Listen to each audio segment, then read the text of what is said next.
14번 할 차례입니다. 예, 14번. 15번. 네. 그 번호를 잘 적었어요. 번호가 중요합니다. 예.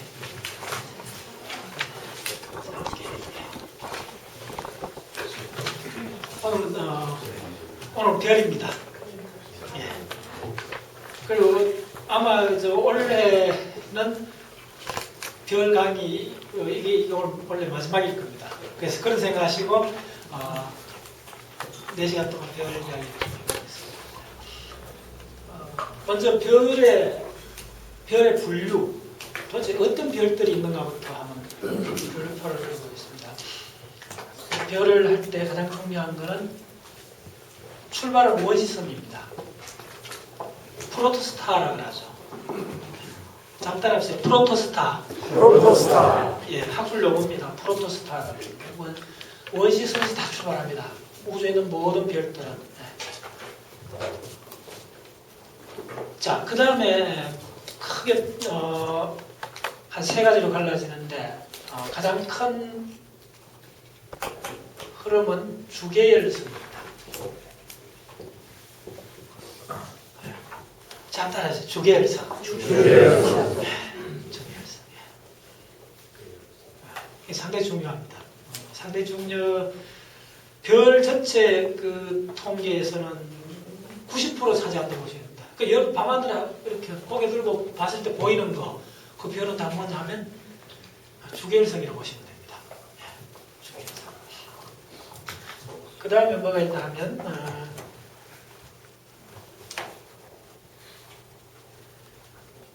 적색 뭐죠? 적색하면 다 거성, 별 조그마한 사람, 레드 자이언트 얘기하죠. 적색 거성이 아닙니다.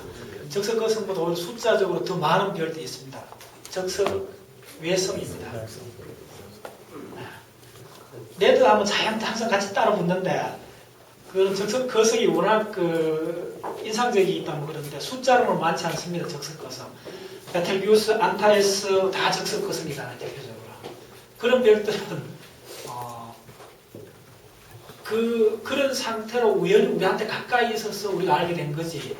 우주 밤하늘 은하수 전체에서 봤을 때는 아주 소수입니다. 그리고 실제로 많은 별은 적색 외성이 많습니다. 그 다음에 뭐냐면 갈색 외성이 있습니다. 브라운 스타라고 하죠. 따라서 갈색 외성. 갈색 외성. 별 좋아하는 사람들 기억나실 겁니다. 갈색 외성이 이게 천문학계 이렇게 부각된 게 한 20년도 안 됩니다. 또 아주 옛날에 저 중학교 때부터 별에 관심이 있어서 기억나는데 그때는 이 용어가 없었거든요. 저 중학교 때까지만 해도 갈색 외성이라는 말 들어본 적이 없어요. 네, 중요합니다. 이게. 자, 그 다음에 메인 흐름은 어쨌든 주계열성입니다. 주계열성은 또 어떻게 가르하면 크게 2가지로 갈라집니다.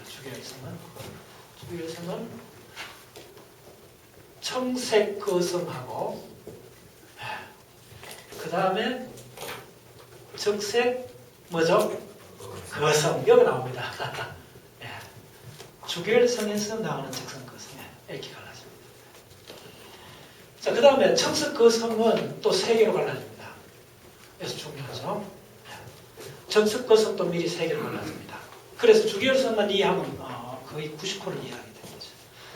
청색 거성은 질량이 초기 중에 무거운 것부터 적으면 과신성 폭발.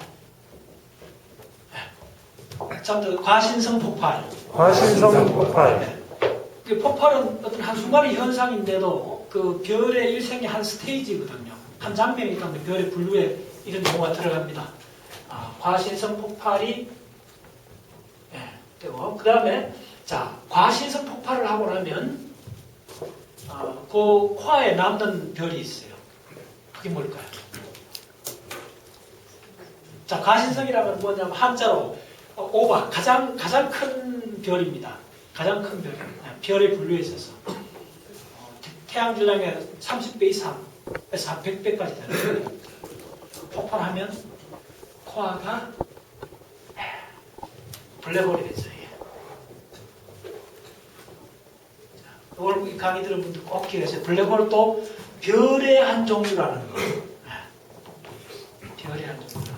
그 다음에 뭐냐 하면 초신성 폭발 2가 있어요.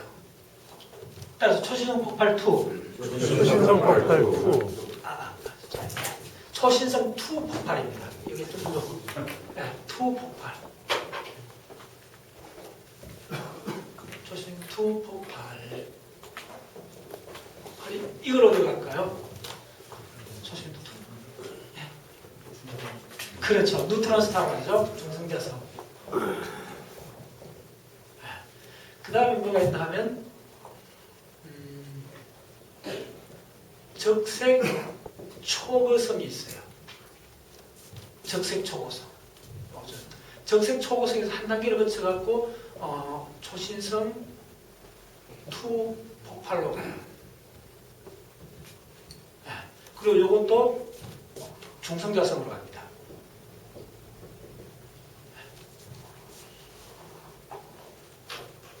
자, 그 다음에 적석거성은 어디로 가냐면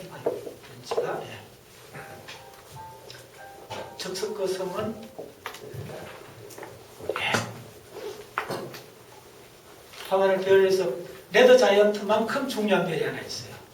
우리 태양 문명도 흘러가는 별이 뭐냐면 백석외성이죠. 백석외성으로 가고 이 백석외성은 문명이 크게 세 가지로 분류됩니다. 백석외성은 초신성 뭐 폭발 혹시 지금 넣을 수 있는 사람? 네? 그렇죠. 야, 이제 조금 더 힘이 난다. 한 3년 동안 외치고 다녔더니 이제 그거 용구 맞춘 사람 나왔네. 초신성 IA 폭발.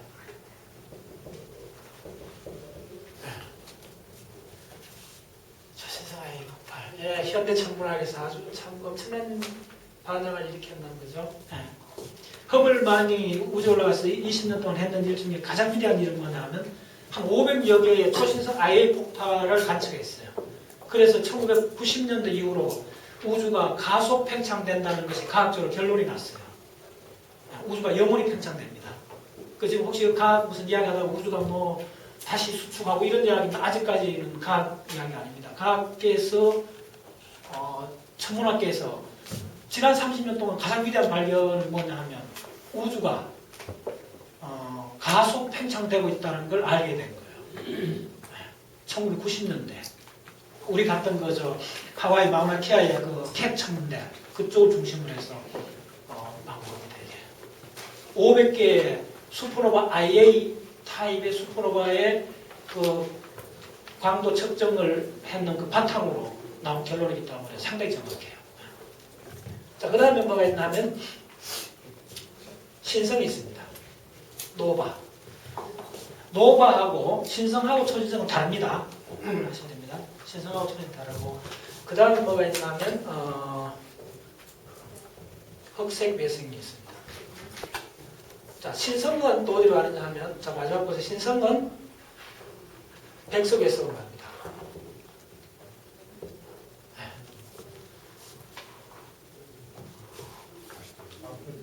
예, 상관없어요. 예, 나중에 이해하게 될 겁니다. 그게 백석외성인데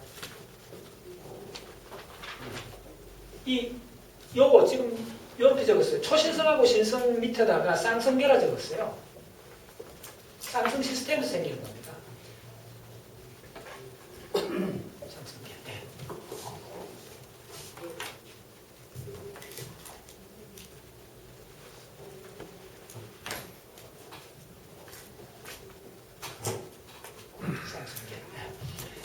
자, 이거 꼭 찾으려면 백석외성 다음에 또 들어가겠어요. 옆에 다른 별이 없으면 이건 흑석외성으로 갑니다. 네. 영원히 천천히 영원히 식어가요. 그러면 빛이 안 나오면 흑석외성입니다. 그럼 초신성 폭발 IA 하고 나면 뭐가 남겠어요? 코아가 뭐가 되겠어요?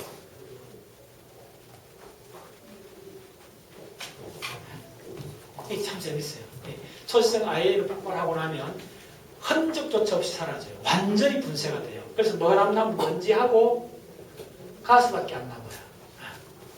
그러니까 우주에서 완전히 자기 그 질량을 완전히 분쇄해서 흩뿌리는 현상은 초신성 IA 하나밖에 없어요. 그래서 굉장히 유니크해요.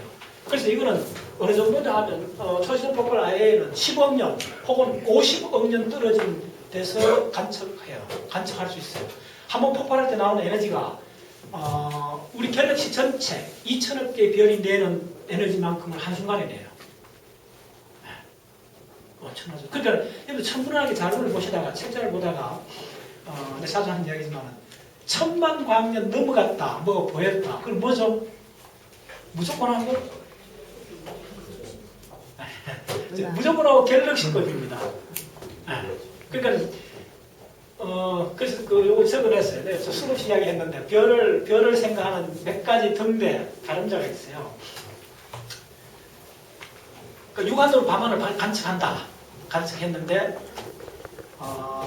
소위 말해서 다른 갤럭시를 우리가 육안으로 볼 수 있나요? 김원상 씨.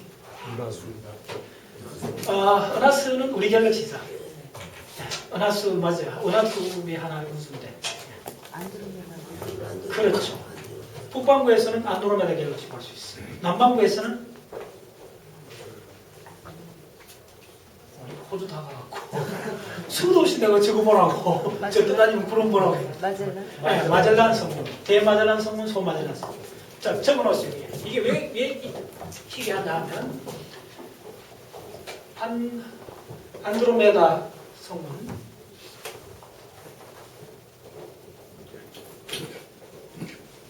안드로메다 성문, 그냥 갤럭시라는 게 맞아요. 성문 좀 헷갈려요. 안드로메다 갤럭시는 메시아남과 31번이고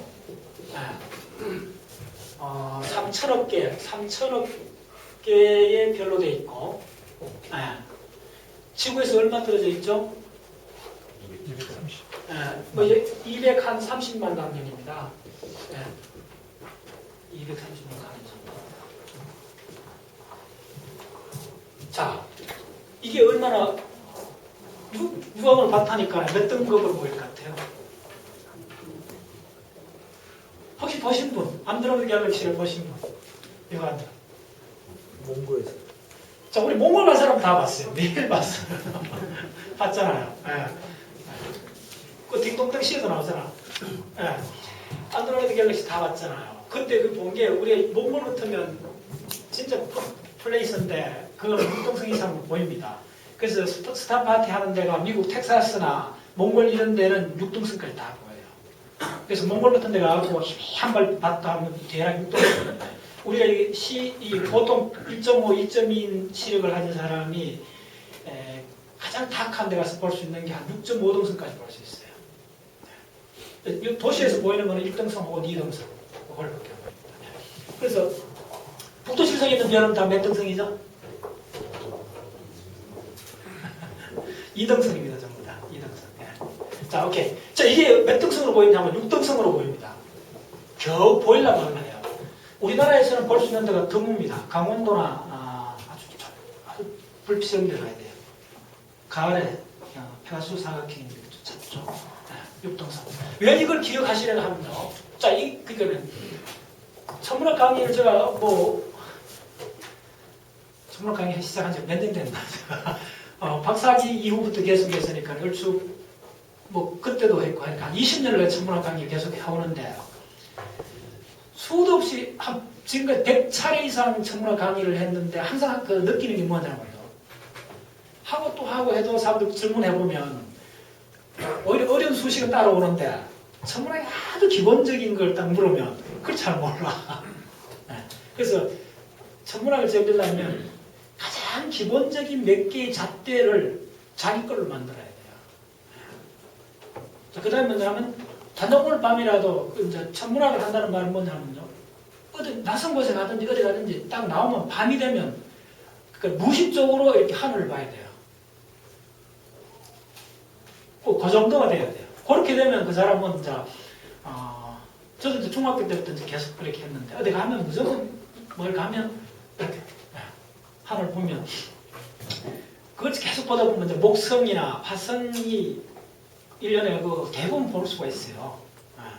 이렇게 보면, 이렇게 화성, 목성을 보면, 그게 그 화성하고 목성이나 저 토성, 이런 것들이, 느낌으로 이게 그냥 많은 별 중에 하나가 아니고, 달보다는 아니지만은, 목성하고 금성을 볼 때마다 이렇게 느껴져요.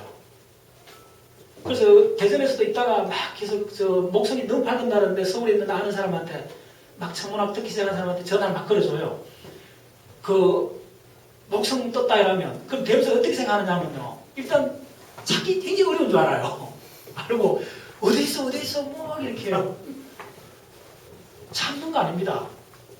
자, 목성 정도 같으면 목성을 밤안에 어디 찾는다 하면 그건 좀 틀린 이야기예요. 뭐하고 한다면 전화기 쓰는 법 어떻게 쓰면 됩니까? 묻는 거하고 같은 거예요. 텔레비전 어떻게 켜느냐? 이거 묻는 거하고 같은 거예요. 그런데 재밌는 게 항상 그 질문을 해요. 어디서 찾아야 된다 생각해요. 목성을. 그럼 내가 한 이야기 있어요. 바깥에 나갔어. 아마 서울 같으면 지금 시간에 보면 별이 하나 내지 둘 정도 보일 거다. 그중에 가장 밝은 별이다. 그거 찾을 필요 있어요. 그러니까 이렇게 한번 돌아보면 별이 하나밖에 없어요. 무슨 말인지 알아요? 그걸 몇 년째 제가 아는 사람한테 이야기해줘도 해마다 그걸 몰라 사람들이. 금성도 마찬가지예요. 그러니까 다시 금성은 여러분들이 조금 거기 약간 헷갈리는 건 뭐냐면 금성이 1년에 한 반은 안 보여요. 안 보일 때는 새벽에 동쪽에 뜹니다. 4시나 5시에 동쪽에 뜰 때 새벽에 일 나는 사람은 볼 수 있어요. 근데 그 아닌 때는 항상 저녁 먹고 직장에서 저녁 먹고 서른거리다가 서쪽 산에 산 위에 이렇게 해서 금성이 최대 이각이 28도밖에 안 되거든요. 48도. 수성은 28도. 적어놓았어요. 이거 몇 가지만 하면 누구든 찾을 수 있어요. 금성은 48도고 수성은 27도인가 그래요. 대략 이렇게 돼 있어요. 네. 그럼 48도. 무슨 이야기냐 하면 금성은 아무리 높이 떠도 아무리 높이 지평선에서 48도 이상 안 올라가요. 이게 정답이에요. 자, 그러면 이게 뭐, 목성이다. 그러니까 목성만큼 밝은 별이 금성이고 두 개가 여기 밤하늘에 무지하게 밝다. 두 개 중에 하나예요. 근데 어떻게 구별하냐면 이게 서쪽에서 떴는데 고도가 48도 미만이다. 무조건 금성. 알겠죠? 근데 조금 헷갈릴 때가 있어요. 목성이 여도 있고 목성은 계속 돌아다닙니다. 1년에 걸쳐갖고 돌아다니는 가운데가 심지어 한 100도가 넘어요. 그래서 목성은 주로 하늘 위에 있는 시간들이 많아요. 위에. 그래서 이렇게 하늘 이쪽 이렇게 해서 굉장히 밝은 별이 있다. 그럼 그 무조건 목성이라면 돼요. 아시겠어요? 와 무지하게 밝고 이러면 무조건 목성이라면 돼요. 머리 위에 있어. 아시겠죠?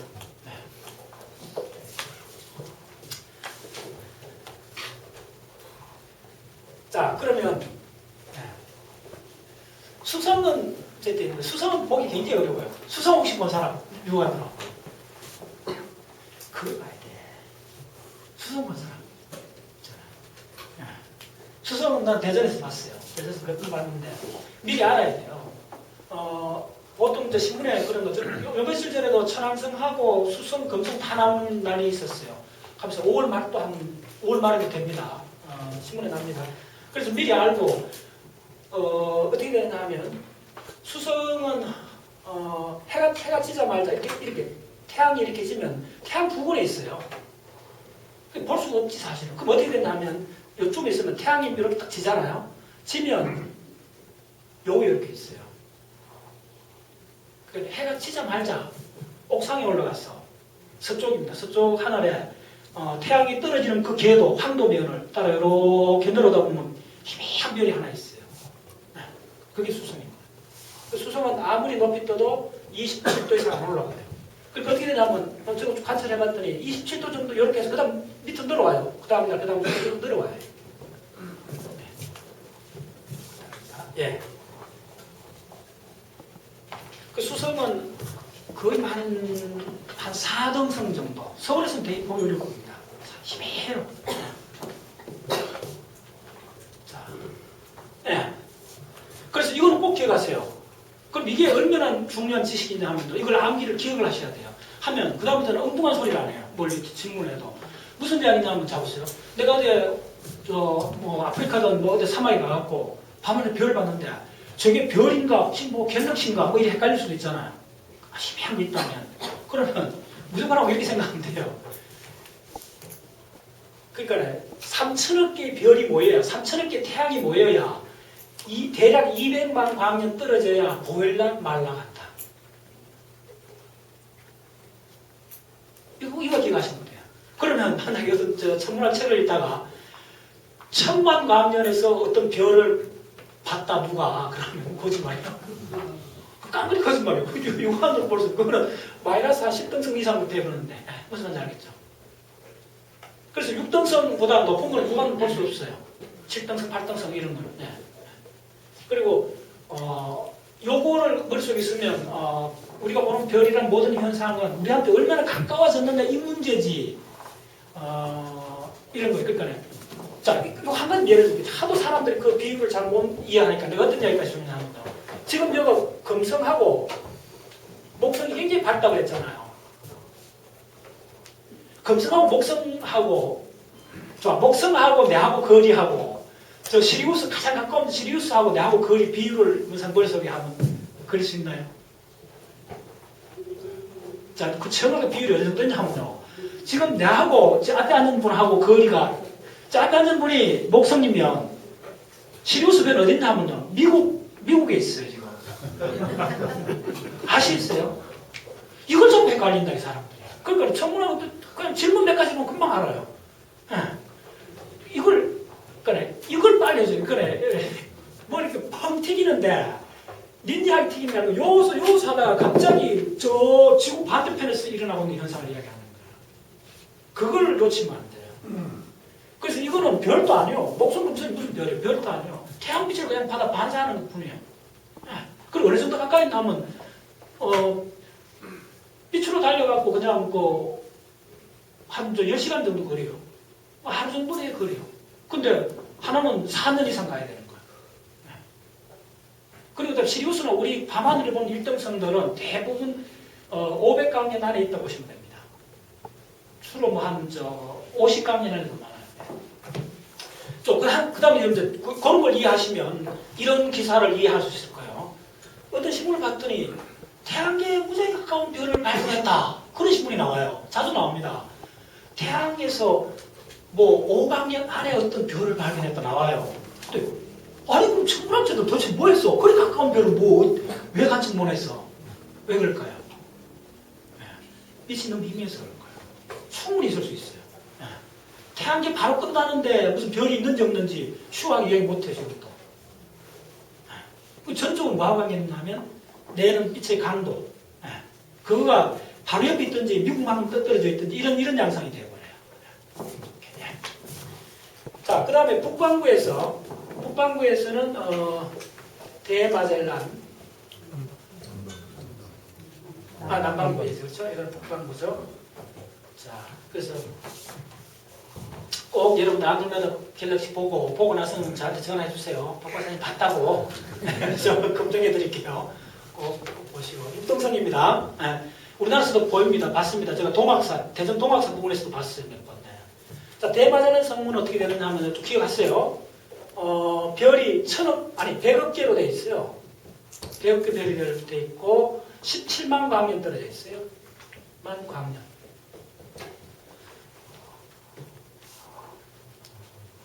그럼 자, 이게 얼마만큼 크게 보일까요? 자, 이거 본 사람들 많아요. 그거 보러 저 비싼 돈 내갖고 우리 호주까지 가서 저 보실 분 한번 묘사해 보세요.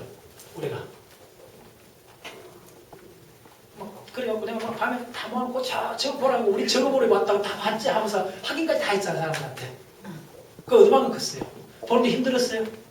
아니죠. 주먹만. 좀만 하면 그 주먹만 해요 사실.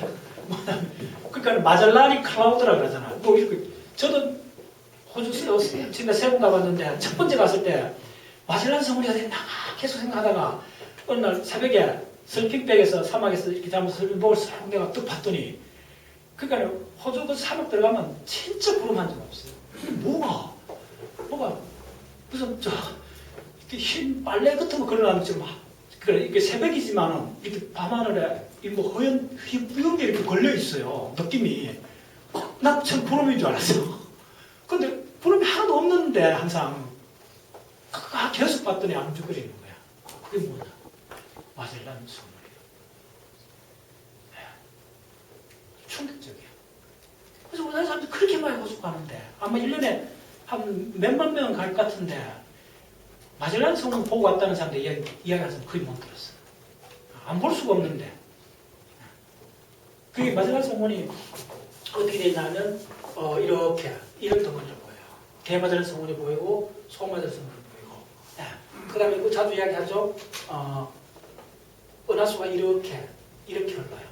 그 다음 남십자상이 줌 있잖아요. 남십자상이. 그 줌에는 있고. 그래서 여러분들 남극점을 찾을 때 북극점은 알잖아요. 북두칠성에서 북극성이 있잖아요. 남반구에는 남극성이 없어요. 그 지축이 상기적으로 한번 보세요. 지축이 이렇게 있다면 이제 북반구 같으면 이쪽에 북극성이 있잖아요. 그러면 남쪽에 남극성이 있어야 되잖아요. 여기 별이 없어요. 그래서 그쪽에서 방향을 정확히 찾기가 좀 애매해요. 근데 남극성, 그러니까 호주나 남반구에 가서 정남쪽이 어딨냐를 찾으시려면 방법 알려드릴게요. 대마젤란 성문하고 소마젤란 성문을 확인하시고 그 두 개를 이렇게 꺼요. 끊고 삼각형을 그리는데 정삼각형이 이렇게 두 개 나오잖아요. 두 개 나오잖아요. 저는 그랬을 때 두 개를 딱 그려보면 금방 알아요. 그릴 때 이쪽에 은하수가 되게 장엄합니다. 상상을 초월해요. 은하수가 있는 쪽이 남극입니다. 정남쪽입니다. 네, 정삼각형. 이쪽으로 하면 안 돼요. 네, 은하수하고 이렇게 돼 있어요. 그래서 이제 여러분들 북극성 찾듯이 남극성은 없는데 요걸 머릿속에 하고 요 방향을 찾아가시면 돼요. 네. 그렇습니다. 네. 그래서 다시 무슨 이야기냐면, 자, 한번 보세요, 또. 자, 이게 이제 거리 이제 가문을 요 두 개를 놓고 비교해보면 중요한 정보가 있어요. 이거 몇 분의 1이에요? 30분의 1이잖아요. 30분의 1 됐는데도 이거는 거의 이거 안 볼 수가 없어요. 이 넓이도 크고 이렇게 구름덩어리처럼 보여요. 가정을 하면 이렇게. 그래서 적어도 한 이동성 정도 이상으로 그 총 밝기를 이야기하면 그렇게 보여요. 그러면 3천만 개, 3천억 개가 했는데도 보일락말락 하는 거 하고 100억 개인데도 30분의 1인데도 거리가 가까우니까 그렇게 크게 보이는 거예요. 네. 그래서 자 적으세요. 천문학은 거리를 재는 학문이다. 오케이. 네. 자 따라서 천문학은 거리를 재는 학문이다. 천문학은 거리를 재는 학문이다. 네. 그래서 왜 천문학에서 궁극적으로 상대성을 해야 되느냐면 일반 상대성을 이야기했냐면 이 거리가 시공의 희어성처럼 무한대로 휘어져 있거든요. 예를 들면 블랙홀에서는 그러면 여기서 거리 재는 거 우리가 플랫한 우주에서는 거리 재는 게 유클리드 기하수 되지만은 이 시공이 휘어진 데서는 거리 재는다는 그 거리 재는 그것이 뭐하고 거리를 잰다는 말이 무슨 얘기냐면요. 공유를 알아야 되잖아요. 그래서 상대성 이론에 R, U, 남다 있는데 이게 공유를 말하잖아요. 그래서 천문학은 아주 단순하게 말씀드려서 뭐냐면 거리. 예. 이거를 3차원에서는 거리라 하고 4차원 시공에서는 뭐라고 하죠? 인터벌, 간극이라고 해요. 간극. 인터벌이라고 해요. 4차원 시공에서 인터벌을 재는 거예요. 3차원 공간을 이야기하면 거리를 재는 거예요. 그래서 지오메트리란 말이 나오잖아요. 지오메트리. 근본적인 게 거리, 디스턴스. 예. 그러다가 4차원 시간까지 오면 인터벌, 간극. 예. 그거에 대한 학문이에요. 그래서 항상 그 천문 현상이 들어섰을 때는 거리. 이걸 이제 보는 거예요. 자, 예. 됐죠? 예. 요거 꼭 기억하세요. 기억을 지금까지 암기를 해버렸어요. 암기를 해버렸어요. 자, 이게 암기를 할 만큼 중요한 게 왜 중요하냐면, 자, 이 대마젤란 성문에 특히 독거미 성문이라는 게 있어요. 그 대마젤란 성문 그쪽에서 바로 1987년도 슈퍼노바가 터졌죠. 네, 1987년에 슈퍼노바가 6번 터졌잖아요. 그래서 그게 지금도 그 사진들 저 책 갖고 온 사람 있나요? 저 책 표지에 있는 그 슈퍼노바가 바로 1987A의 슈퍼노바잖아. 너무나 인상적이어서 그 표지에다가 집어넣었는데 그림을. 잘 따랐어요. 1987A. 1987년도 발견된 슈퍼노바 첫 번째라는 거야. 근데 이게 왜 중요하냐? 엄청 중요합니다. 슈퍼노바가 얼마나 중요하냐면요. 어떤 천문학 때 어떤 이야기를 하냐면 크렘 네뷸라 현상을 이해하기 전에 천문학이 있고 크렘 네뷸라를 이해하고 난 이후에 천문학이 있다. 이런 이야기까지 해요. 그게 뭐냐면 슈퍼노바 메시아 넘버 몇 번이죠?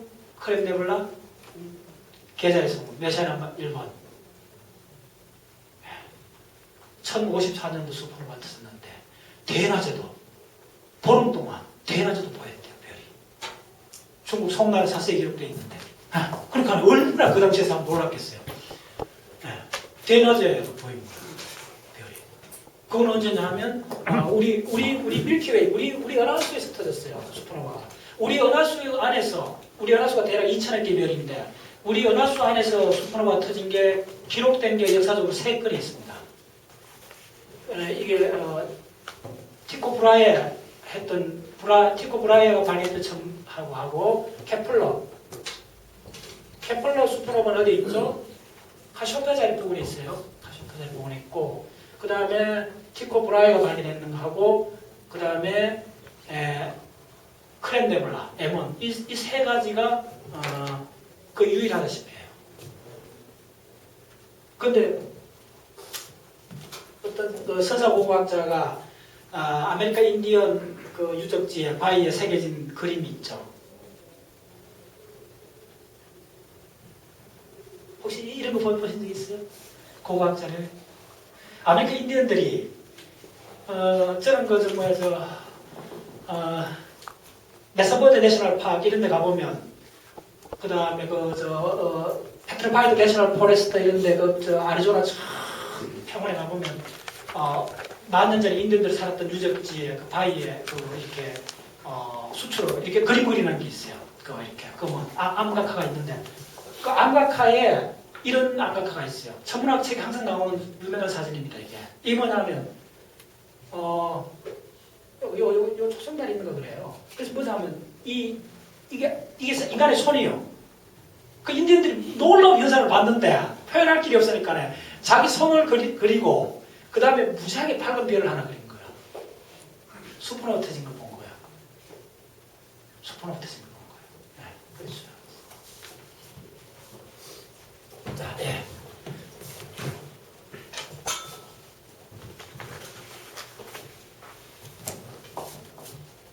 그래요. 자, 요거 내가 그 노바 시리즈, 디스커버리 노바 시리즈라는 그 다큐멘터리 시리즈 굉장히 좋은 게 있습니다. 요즘도 나오는지 모르겠는데 제가 미국에서 그 도서관에서 노바 시리즈 제목 The Death of Star라는 그 1시간짜리 다큐멘터리를 봤어요. 아직도 참 그때 기억난다. 혼자서 딱 봤는데 그게 뭐냐면 남반구 칠레 안데스 산 꼭대기에 캐나다 토론토 대학의 천문대가 있어요. 거기에 대학원생이 이반이라는 대학원생이 쪼매는 돔에서 그 80cm 구경 만원경을 갖고 메인 돔은 한 4m짜리 그런 거 있는데 그걸 이제 전문 학자들이 쓰고 자기는 대학원생이니까 쪼매는 돔에서 이제 별을 관측하는 거예요. 여러분 별을 관측한다는 게 뭐냐면 전문 학자들은 그 매일 밤하루 사진 찍는 거예요. 사진사예요, 사진사. 간단히 말씀드릴게요. 그래서 이 친구가 딱 혼자 집에 앉아서 한 4,000m 꼭대기에서 그 외로운 밤에 혼자 이렇게 하니까 라디오를 틀어놓은 거예요. 근데 그래서 이제 사진을 이렇게 돔을 열어갖고 매일 찍던 그 부분을 남반구에 마젤란 성문 부분을 이렇게 찍은 거야. 찍고 이제 보통 이렇게 하면 천문대에 가면 좀 오래된 천문대는 그 안에 현상소가 있어요. 옛날에 텍사스에 있는 저도 다녔던 그쪽에도 현상소가 있어요. 그래서 찍은 걸 필름을 꺼서 바로 이렇게 현상을 해요. 근데 이제 현상을 할 무렵에 라디오에서 어떤 음악이 나왔나 하면 베토벤의 운명교환음이 나왔어요. 근데 이렇게 다큐멘터리 그렇게 나오는데 이렇게 또 필름을 이렇게 그 초산 용액에다가 빼갖고 이렇게 말라갖고 이 사람이 학생이 이렇게 딱 보더니 욱 하고 턱 놓더니 막 뛰어나가는 거예요. 돈 바깥으로. 육안으로 뚝 보니까 남반구 밤하늘에 마젤란 성문에 이동성 별이 하나 나타난 거예요. 무슨 이야기냐? 한번 생각해 보세요. 참 이걸 알아야 되는데 진짜 가슴 떨리는 이야기예요. 100개의 별이 내는 게 이게 거의 한 2등승밖에 안 되는데 여기에서 별 하나가 2등승처럼 보이는 거예요.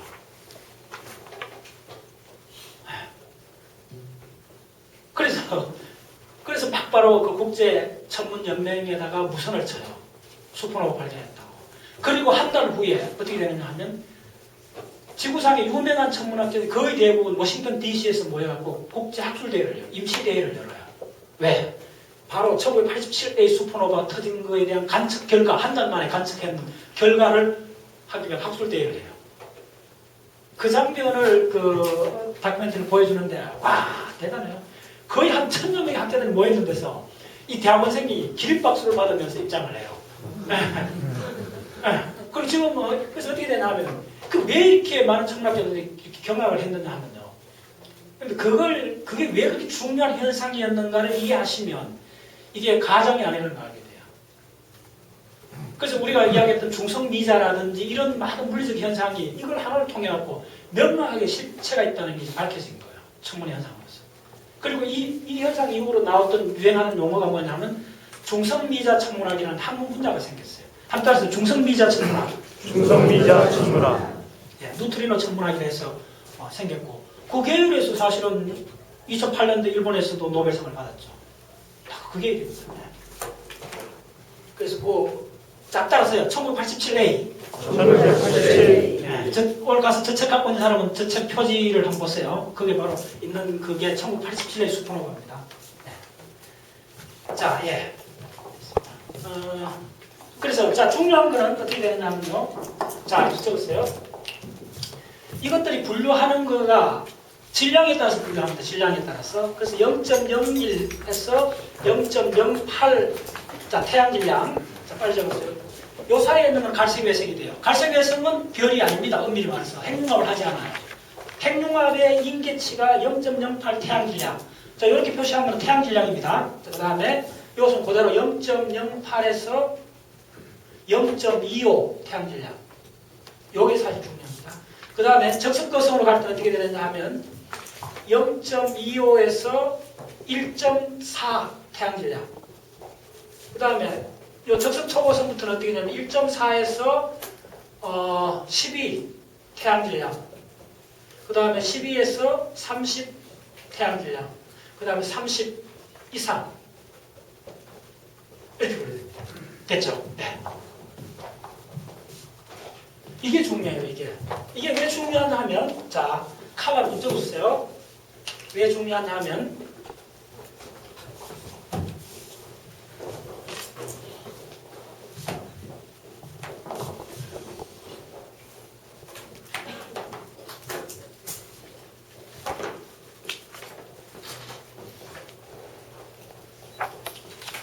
자, 따라서 보간 너셀 정리. 보간 러셀 정리. 보간 너셀 정리. 보간 러셀 정리.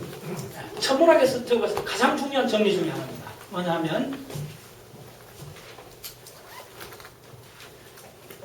별의 화학 조성과 전체 질량이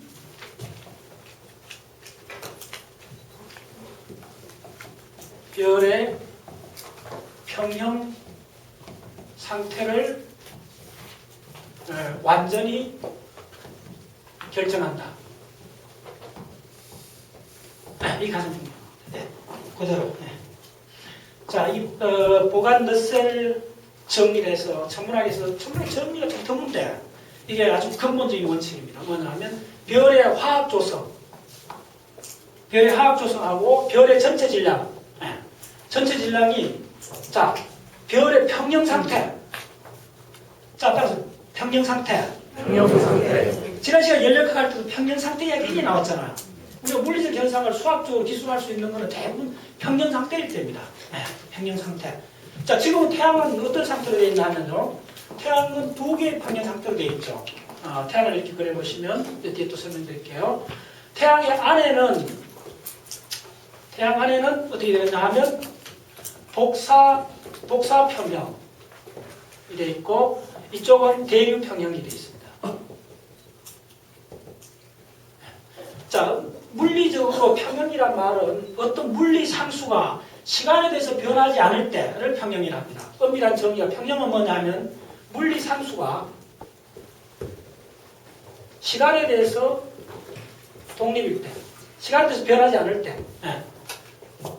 자, 그게 무슨 말이냐면, 자, 태양을 보세요. 태양이 뭐 100년 전의 태양이나 시간대 태양이나 지금 태양 뭐가 달라요? 거의 0.1%도 안 다릅니다. 아시겠어요? 그게 바로 평형 상태죠. 그래서 안에서는 복사를 해갖고 쫙 내고 여기서는 대립해서 하고 이런 형태로 얼마나 지속됐나 하면요. 45억 년간 지속됐어요. 이 평형이에요. 그래서 천문학을 공부해보면 참 단순 명쾌할 때가 많아요. 우리 지구 안은 알기가 어려운데 바닷속은 알기가 더더욱 어려운데 바닷속하고 지구는 참으로 어려운데 별 속은 과학자들이 상당히 확신을 갖고 이야기를 해요. 왜? 저거는 완벽하게 연력학적 평형 상태가 태양 같은 경우는 100억 년간 유지되기 때문에 그 상태는 몇 가지 연력학적 방정식으로 디스크라이브가 되는 거예요. 그래서 천문학은 어떤 부분에서는 미케닉스, 역학은 굉장히 잔인합니다. 재미가 있어요. 명쾌해요. 그래서 그걸 한 문장을 표현하는 게 뭐냐면 우리가 평형 상태, 지금 우리가 별이 있고 별이나 이런 것들이 안 바뀌잖아요. 수억 년 지나도 안 바뀌는 이거가 평형 상태이기 때문에 안 바뀌는 거예요. 물리적 상수들이. 그래서 우리가 평형 상태를 아는 거는 별을 아는 거예요. 별의 부피, 별의 압력, 별의 밀도, 별의 온도, 내부의 어느 위치에서 온도, 어느 위치에서 압력을 다 알게 되는 거예요. 수식으로. 근데 그걸 아는 조건이 딱 두 가지밖에 없다는 이 놀라운 사실이에요. 이게 놀라운 사실이에요. 그래서 이게 참 학문이 재밌는 게 뭐냐면 하학 조성하고 전체 질량. 그래서 이거 부분이 뭘로 됐죠? 전체 질량으로 된 거예요. 초기 질량으로 된 겁니다. 네. 그래서 이걸 조금 더 다른 말로 뭐라 그러죠? 따라서 밀도가 운명이다. 밀도가 운명이다. 같은 말이에요. 무슨 밀도라는 게 뭡니까? 밀도로는 부피분의 질량이잖아요. 부피분의 질량이니까 부피는 우리가 뭘 비교하기 위해서 단위 부피를 맞춰야 되잖아. 그러니까 단위 부피당 질량이 있다 그래. 밀도는 곧 질량입니다. 그래서 밀도가 운명이란 말은 다른 말로 하면 질량이고 운명이란 말입니다. 이렇게. 자, 이 별이 마지막에 블랙홀로 갈 건지 흑색외성으로 갈 건지 누가 결정했죠? 질량이 결정했잖아요. 질량 변수 하나가 결정하는 거예요. 그 다음에 이게 쭉 변하는 과정에서 조금 고려해준 계산은 뭐냐면 하학조성입니다. 하학조성은 뭐냐면 이런 겁니다. 오늘 굉장히 중요한 주제입니다. 하학조성이. 별이 초기에는 우주 공간에 빅뱅이 터졌을 때 38만 년 지나서 그 빅뱅 우주 전체가 이제 그 갤럭시가 모아지고 시작할 때 한 15년 전부터인데 빅뱅 후. 그게 이제 퍼스트 갤럭시를 연구하는 게 핫 이슈입니다. 우리가 저 마우나케아 천문대에 갔을 때도 그 세계적인 천문대들이 하는 일이 뭐냐면 빅뱅이 터지고 137억 년에서 도대체 몇 억 년 지나서 처음으로 스타가 생기고 갤럭시가 형성되었는가. 이게 지금 천문학의 핫 이슈입니다. 네. 그래서 그걸 표현한 게 G값으로 표현하잖아. 기억나죠? G값 다 했잖아. 옛날에 137억 작년도 할 때 했나? G값 이야기를 많이 했는데 지금은 우리가 현재는 G0 값이고 그러니까 G값으로 현재는 G1이지. 예. 그래서 뭐냐면 별이 이렇게 초기에 별이 빅뱅 5억 년이든 10억 년이든 후에 생겼으면 그 후에 변화되는 과정에서 가장 중요한 거는 별의 운명을 지향하는 질량하고 그 다음에 뭐냐면 맨 처음에 별이 우주에서 생겼을 때 가장 초기에 별은 뭘로 되어 있을 것 같아요? 지금 이 137년 제3회 103회 첫 번째 강의에서 답이 나와 있었어요, 여러분들. 수소, 당연히 수소. 그 다음 또 뭐 있겠어요? 헬륨이 있습니다. 요거 두 가지 구성되어 있어요. 이게 뭐냐면 대략 25%, 이게 75% 이렇게 돼 있거든요. 이렇게 되고, 그래서 이게 나중에 진화를 하면 헬륨이랑 핵융합하면 뭐가 되죠?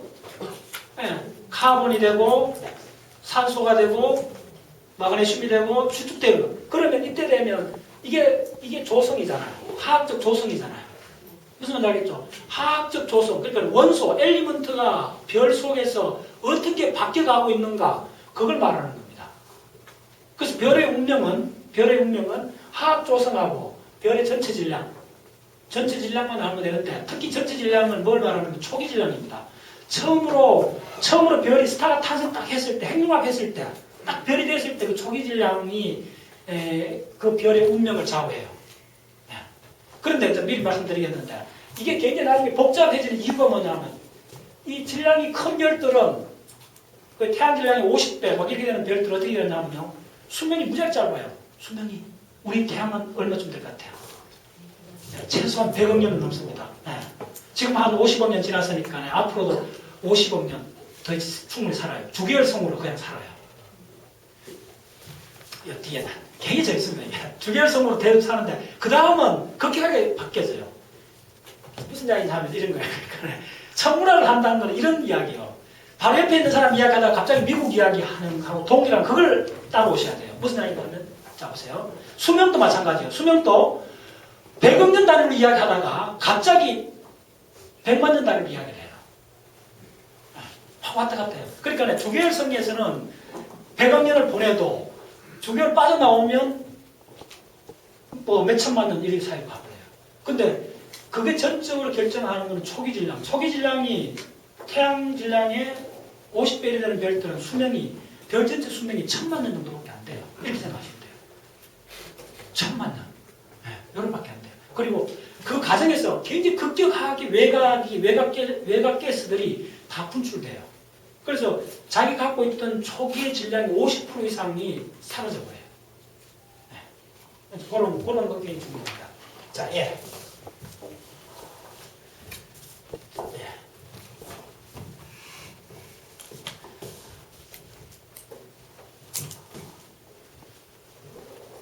자, 한 번 더 따라하세요.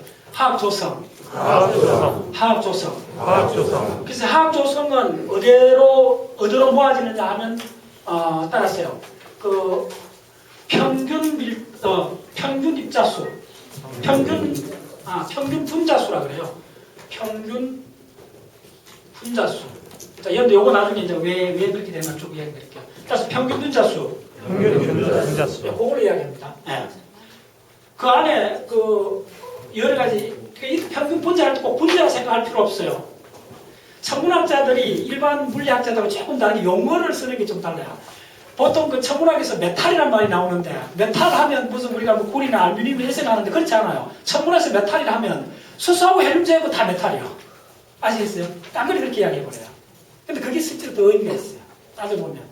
그러니까 우리가 천문학적 레벨로 안 보기 때문에 알루미늄이다, 철이다, 구리다 이렇게 구분하는데 천문학에서는 수소, 헬륨은 특별한 거고 나머지는 다 메탈로 나머지는 한 식으로 남아요. 그 개념 먼저 가지셔야 돼요. 왜? 우주에는 거의 90% 이상이 수소하고 헬륨으로 되어 있고 그게 주인이고 그게 빅뱅에 생겼고 나머지는 따라서요. 기타 등등. 꼭 기억하세요. 기타 등등. 그래서 이 모든 학문의 핵심이 뭐냐면 범주 오류를 하면 안 돼요. 그러니까 바로 옆집에 있는 걸 미국 있는 그 현상하고 자꾸 같이 놓고 자꾸 이야기를 하니까 말이 안 되는 거죠. 범주 오류 하시면 안 돼요. 그러니까 항상 수소 헬륨은 특별한 거라 생각하시고 그게 우주의 주인이고 나머지는 그게 타고난 찌꺼기에서 나온 거예요. 정확하게. 수소가 타고난 찌꺼기에서 나온 게 우리 모두 다입니다. 아시겠어요? 그래서 항상 저는 그렇게 간단히 나머지 기타 등등 이렇게 하면 돼요. 비율도 뭐 심지어 메인 엘리먼트도 1000분의 1번도 안 돼요. 만약 수소가 1000개 있다면 뭐 실리콘 이런 것들은 1개 정도도 안 돼요.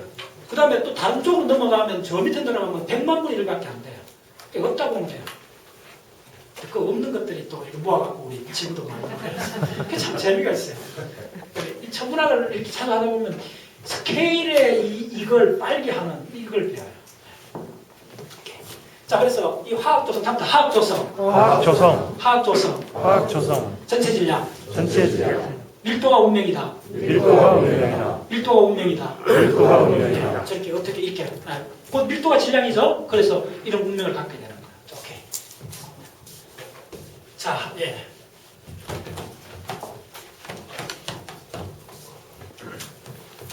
이어서 자 빨리 이름을 지금부터 머릿속에 오세요. 암기해야 되는 것. 자, 따라서 적색거성. 적색거성. 예. 레드 자이언트라고 그러죠. 예. 그 다음에 꼭 기억하시는 게 백석외성. 백색외성. 백석외성. 백색외성. 예. 그 다음에 중요한 게 중성자성. 중성자성. 예. 그 다음에 초신성 IA. 초신성 IA. 그 다음에 초신성 2. 초신성 2. 예. 초신성 2가 대부분 그 유명한 우리 슈퍼노바 1987A도 초신성 2요. 초신성 2는 어떻게 되는가 하면요. 이거는 수소선이 있어요. 수소 라인이 있다고 그렇게 해놨어요. 분류가 그렇게 돼 있어요. 이건 수소 라인이 없어요. 네.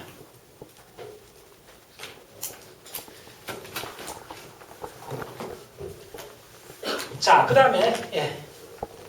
자, 좀 빨리 하겠습니다. 지금부터 자 대표적인 우주에서 가장 우리한테 가까운 대표적인 별 태양을 한번 그려보겠습니다. 태양 잘 그리셔야 됩니다.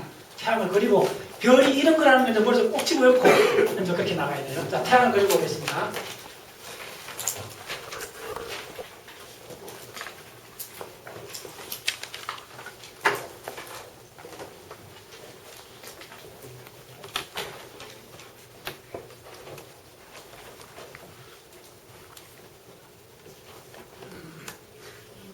이렇게, 예.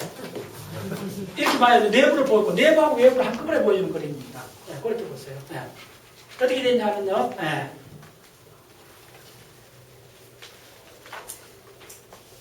자, 잘 그리셔야 됩니다. 잡대. 지금부터 이제 머릿속 꼭 평생 기억하셔야 됩니다.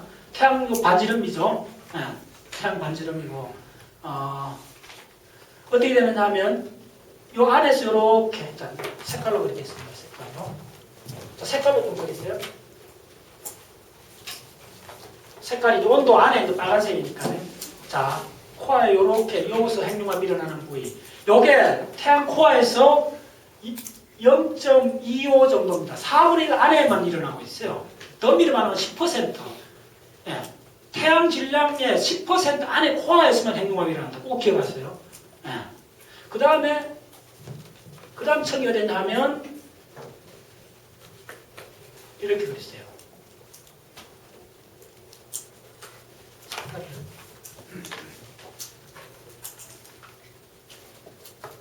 색깔을 좀 구분하세요. 색깔을 다른 걸로.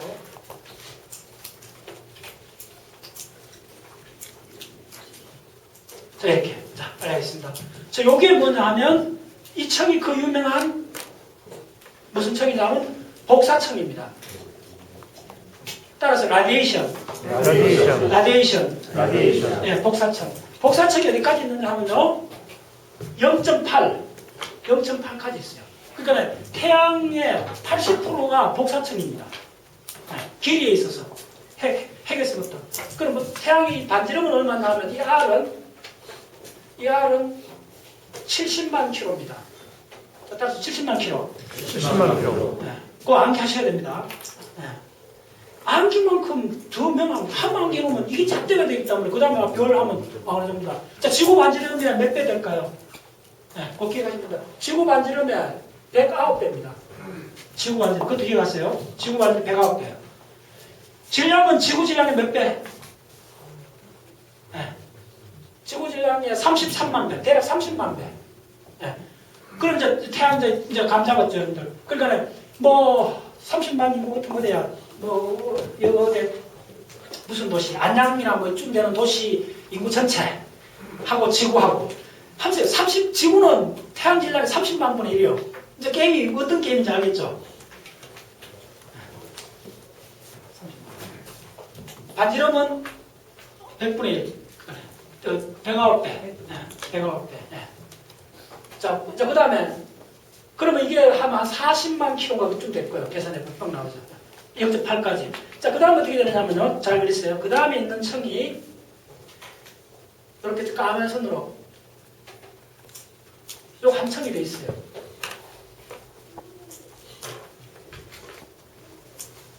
이렇게 있고. 지금 요거 있는 요 층이 중요한데, 이 층이 뭐냐면 대류층입니다. 자, 대류층에 이렇게 그려주세요. 동지 파축처럼 묵 쓸 때 이렇게 하는 것처럼 보글보글, 보글보글 끓어요. 이렇게 대류층입니다. 복사층은 꼭 표시하시기 싶으면 복사층은 이렇게 라디에이션 이렇게 하는 거예요. 이렇게. 복사를 생각하시면 유리창에 태양이 싹 들어오는 거 그거 상상하세요. 그거 복사입니다. 이게 복사하고 이렇게 대류하는 거예요. 대류는 팥죽 끓이듯이 보글보글 끓어요. 자, 대류는 정확히 무슨 이야기냐면요. 물질이 움직여져요. 그래서 자, 미리 적으시면 열 전달은 세 가지가 있습니다. 물리학에서. 열 전달은 전도가 있고 복사가 있고 대류가 있어요. 자, 빨리 적으세요. 요 세 가지 열이 전달되는데 전도로서 전달되는 거는 뜨거운 국거리나 노숟가락 당겼을 때 만지면 뜨겁죠. 전도입니다. 금속 고체 상태, 결정 상태의 금속에서 전달되는 게 대표적으로 전도입니다. 근데 천문학에서 이 현상이 전도가 있겠어요? 있습니다. 굉장히 중요하죠. 전도 일어나는데 언제 하면 중성자성.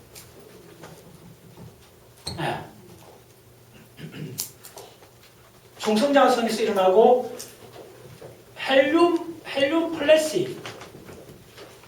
요때 그러니까 이게 요때 뭐냐면 엄밀히면 축태 전자 가스 이때 일어납니다. 전도로 일어나요. 축대됐다는 굉장히 밀집하게 전자들이 있을 때 결정처럼 그냥 전달돼요.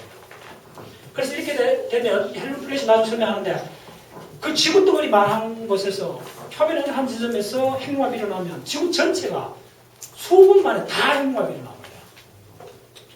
전도로 써야 되는 거예요. 대류나 이런 것도 시간이 걸리는데. 자, 복사는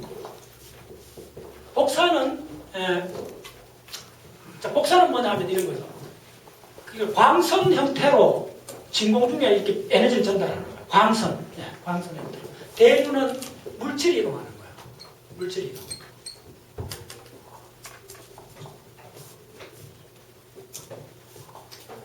복사를 하다가 복사 에너지가 손실되는 데가 있어요.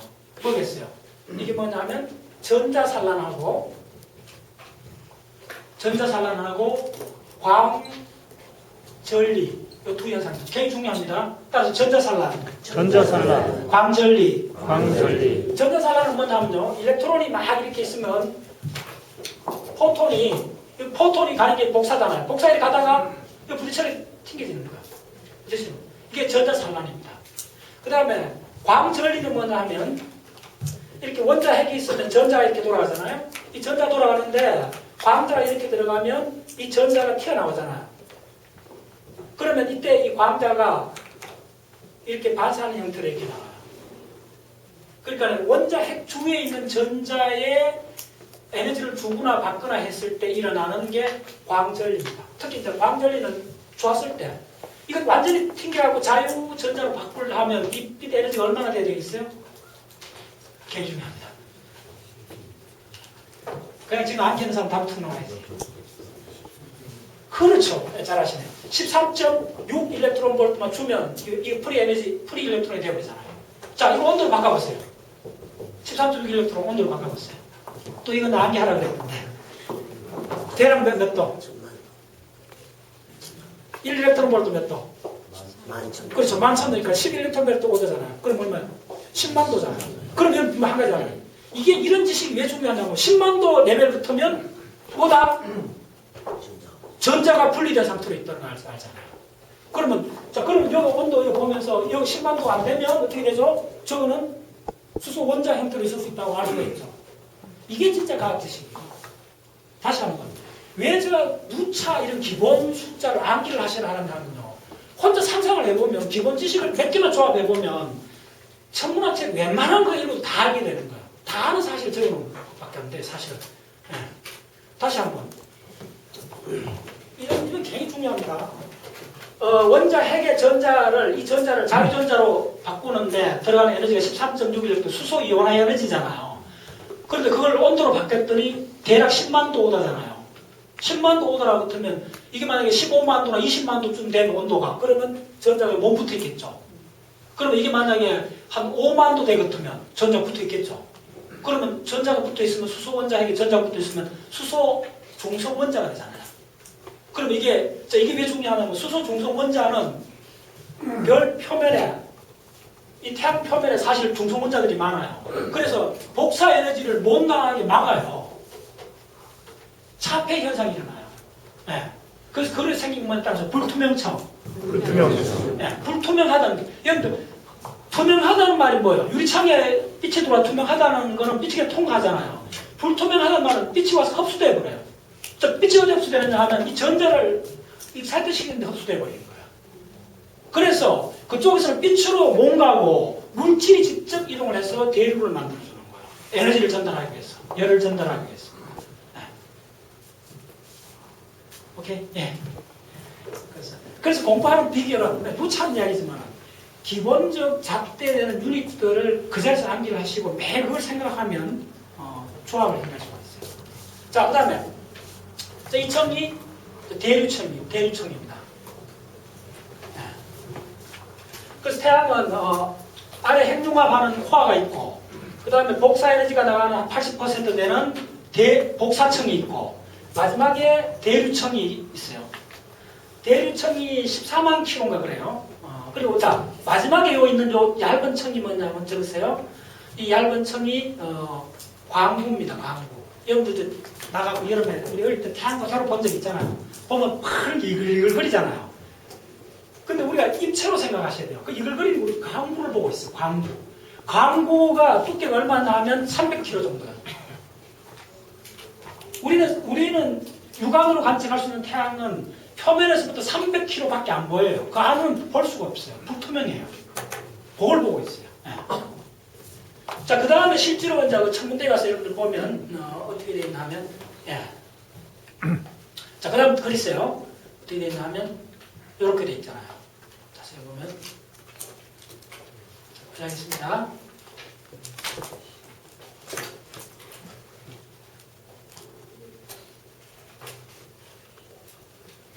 이렇게 돼 있어요. 그래서 우리가 실제로 우리 지난번에 핵융합도 갔다가 낮에 태양 봤잖아요. 본 사람들 있죠. 그 자세히 보면 이런 게 보여요, 사실은. 태양 바깥에. 이게 뭐냐면 채청이라 그래요. 채청이 2000km나 됩니다. 네. 채청 바깥에 있는 것이 채청 바깥에 있는 게 뭐죠, 여러분? 이게 바로 코로나입니다. 코로나 영역이 우리 태양계에서 온도가 가장 높은 영역입니다. 몇 도? 코로나청 영역이 100만 도로 올라가요. 네. 거의 태양 내부 온도 정도 돼요. 코로나청이.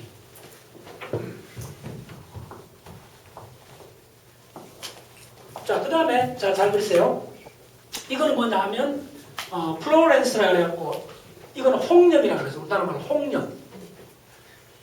여가 지구를 시청으로 그리면요. 비율로 그리면 지구가 요만합니다. 아시겠어요? 홍염이 지구보다 더 커요. 그 다음에 자, 여기다가 하나 그리세요. 이렇게 랜덤하게, 랜덤합니다, 이거 원래. 이렇게 되는 거 나오는 거. 표면에서 이게 뭐 쭉 나오는 거예요. 이걸 뭐라 하면 플레어라고 그래요. 따라서 플레어. 네. 이걸 플레어라. 예, 플레어라고 합니다. 그래서 플레어 스타라는 별도 있어요. 그게 중요합니다, 정말. 이게 그러니까 폭발이 표면에서 이렇게 일어나는 굉장히 큰 건 홍염이 되고. 자, 그 다음에 흑점이 이렇게 있죠. 흑점은 뭐 몇 개서 이렇게 있죠. 이런 식으로 되어 있어요. 자, 그 다음에 그래서 가장 중요한 현상은 뭐냐면 표면에 이런 구조를 이렇게 한 그려줬어요.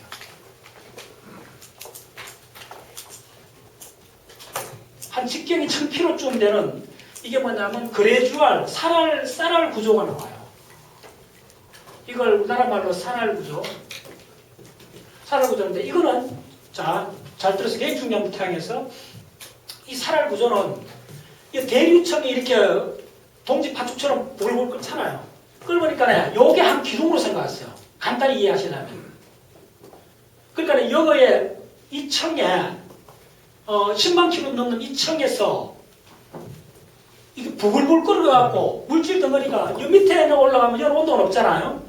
높으니까 데워져갖고 위로 올라가잖아요. 올라간 거는 식으면 쉽죠. 식으면 밑으로 내려오죠. 그래서 요 안에서 서큘레이션 되는 거예요. 요 안에서도 서큘레이션 되는 거예요. 이렇게 순환되는 거예요. 올라가서 식으면 밑으로 내려오고 밑으로 내려오면 뜨거워지면 위로 올라가고 그래서 버글버글 끓는 기둥들이 태양에 쫙 있어요. 그래서 이걸 산할 구조로 하고 이게 정확히 뭐냐면 지진 형태로 그래서 이걸 뭐냐면 태양 진학이라 그래요. 항성 진학, 태양 진학이라 그래요. 지진학, 땅이 아니니까 태양 진학. 그 태양의 그 바이브레이션, 그게 어디냐면 대류청에서 일어나는 것이야. 대류청 바닥에서부터 표면까지 쫙 물질이 왔다 갔다 하는 거예요. 됐죠? 자, 그러면 여러분들이 기본 상식으로 여기서 핵융합이 일어나고 만약에 수소가 헬륨으로 바뀌고 헬륨이 카본으로 바뀐다 했을 때 카본으로 만약 바뀌었다 하면 그 카본이 여기까지 올라올 것 같아요? 어떨 것 같아요? 자, 중요합니다. 이거 안 올라옵니다. 복사청은 라디에이션이에요. 그러니까 온도하고 라디에이션하고 물질이 확실히 구분하셔야 돼요. 라디에이션은 물질이 아니고 순수한 에너지 흐름이거든요. 그러니까 물질을 이동을 못 시켜요. 물론 압력은 있는데 근데 이게 만약에 대류청 같으면 대류는 물질 자체가 이동하는 거예요. 물질 자체가 이동하기 때문에 이 부근에 있는 엘리먼트는 표면까지 올라와요. 오케이. 자, 됐어요. 그 다음에 자 마지막으로 중요한 거. 태양이 자 여기 그리세요. 좀 편하게 그리세요. 태양이 질문. 태양의 자전 주기. 태양이 하루는 얼마일까? 지금 태양이 한 바퀴 도는데 자전 향하고 한 바퀴 도는데 걸리는 시간. 네? 아, 예, 뭐 대략 26일 예, 맞습니다. 대략 맞습니다. 왜냐면 자 놀라워요. 태양은 자전 주기가 위도에 따라 달라요. 그래서 적도 태양 한가운데 적도는 적었어요. 25일 꼭 기억하세요. 극지방 남극이든 북극이든 극지방은 35일 한번 자전하는데. 그 다음에 요 중간에 있는 게 27.2분의 1 이렇게 돼요. 네. 그리고 대략 25일에서 35일 사이에 있어요. 위도에 따라 달라요. 자 그러면 이거 왜 그럴까요? 딱딱한 돌로 돼 있으면 안 그렇죠. 지구처럼 딱 땅부터 같이 움직여줘야 되는데 강체 같으면. 근데 이게 기체로 플라즈마 형태니까 휙 돌아도 빨리 도는 부분이 있고 늦게 도는 부분이 있어. 운동량에 따라서. 네. 다 다르고 그러다 보니까 어떤 현상이 생기냐면 자 요게 중요합니다. 그러다 보니까 이 속에서 자력선이 자기장을 띈 자기력선을 따라가 보면요. 자 이 가운데가 얼마나 빨리 돌아? 이쪽이 빨리 돌잖아요. 빨리 도니까 자력선이 이쪽으로 빨리 많이 밀려도 이렇게 돼요. 자력선이. 만약에 N극이 S극 자력선이 나온다. 이렇게 빨리 들어가요. 무슨 이해하시겠죠? 예.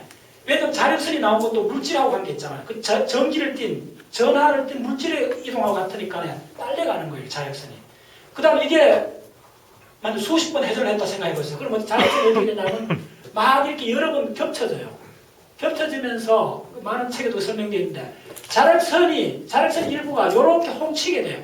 이렇게 뭉치게 돼요. 그래서 자력선이 이렇게 루프를 그릴 때 요 루프의 입구에 해당되는 지점이 바로 흑점에 해당돼요. 네. 그래서 온도가 다른 데보다 한 1000도 정도 낮고 그래요. 다 기억하시죠? 예. 그렇습니다. 이게 이걸 차등자전이라는데 동일한 자전을 하지 않고 차로 돼요. 우리 목성도 마찬가지입니다. 딱딱한 돌로 그러니까 지구형의 형성 아니고 저 목성의 형성은 가스가 많은 형성에서는 위도에 따라서 자전 주기가 다릅니다. 예. 그래서 이렇게 돼 있어요. 됐죠? 이거 무조건 이거 깡그리 암기하셔야 돼요. 예. 깡그리 암기하셔야 돼요. 고생하셨어요. 예. 그럼 자, 두 번째 질문. 태양의 공전 주기는 자전 주기는 내가 대충 머릿속에 걸릴 수가 있는데 돌아가니까 공전 주기는 어떻게 될까요? 첫 번째, 공전이라는 건 뭐 중심이 있어. 뭘 중심으로 돌아가는지 이걸 알아야 되잖아요. 네. 어디가 중심으로? 다른 점의 배열 중심으로? 네? 밀키웨이 어디? 그렇죠. 밀키웨이 센터를 우리 갤럭시가 이렇게 위에서 보면 나승팔로 이렇게 돼 있잖아요. 나승팔 요 센터에 우리 태양이 이쯤 있잖아요. 이렇게 해서 이렇게 돌아가는 거예요. 나승팔이 돌아가는 거예요. 이렇게. 그래서 한 바퀴 도는데 우리 갤럭시 전체를 돈으로 가는 거야. 한 번 돈도 얼마 걸릴까요? 그렇죠. 2억 5천. 기억하세요. 자, 공전 주기는 2억 5천. 2억 5천만 원.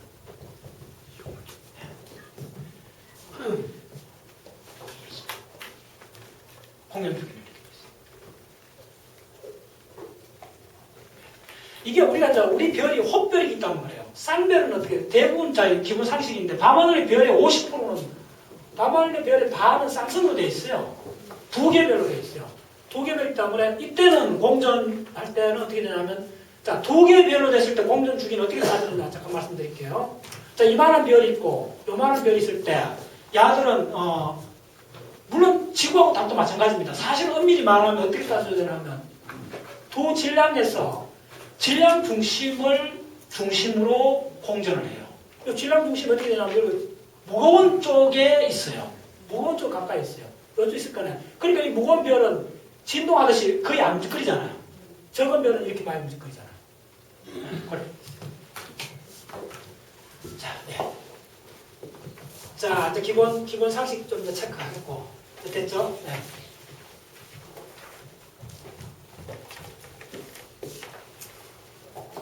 그래서 항상 이걸 기억하셔야 돼요. 중요한 거는 요 복사청. 태양은 복사청이 자 미리 또 한 가지 요거 하나 해줄게요. 자 어떤 별이 다 이런 형태로 되어 있나? 그렇지 않아요. 우리 태양하고 다른 형태로 되어 있는 거 질량에 따라 다른데 자 적으세요. 네. 자, 세 개를 자, 빨리 하겠습니다.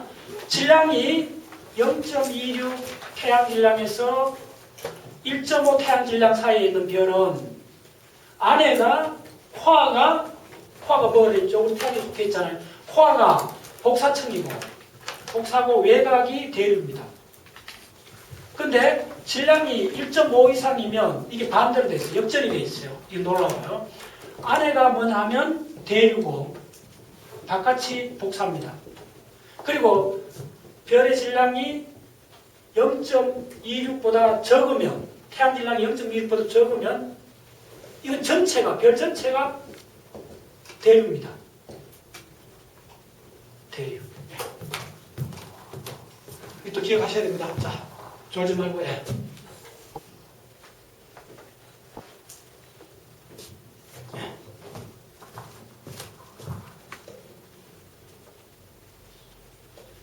자, 그러면 지금 자 우리 별을 이제 알았어요, 여러분들. 여기 우리 별입니다. 그러면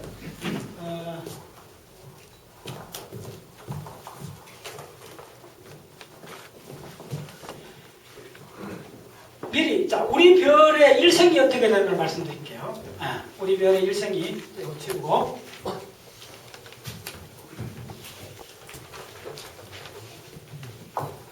자, 예.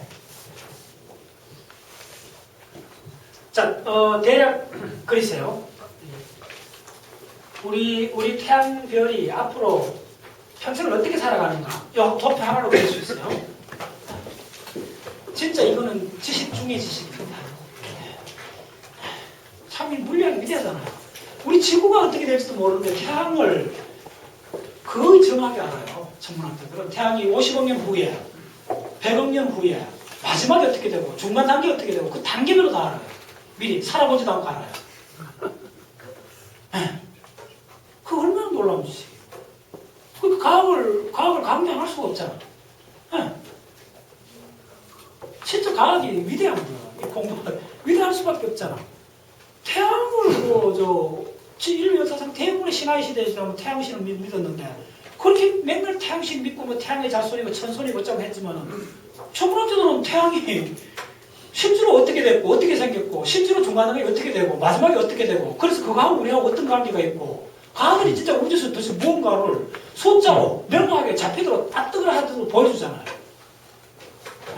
그래서 자 태양 일생이 어떻게 되는지 한번요. 자 밑에 이쪽 도표는 뭐냐면 로그 TE를 적었어요. 이게 유효 온도입니다. 유효 온도인데 K로 그 다음 이쪽 축은 로그 L0의 L 강도입니다. 항상 여기 제로는 태양이란 말이죠. 뭐든 태양을 기준으로 해서 얼마나 밝은데 이렇게 돼요.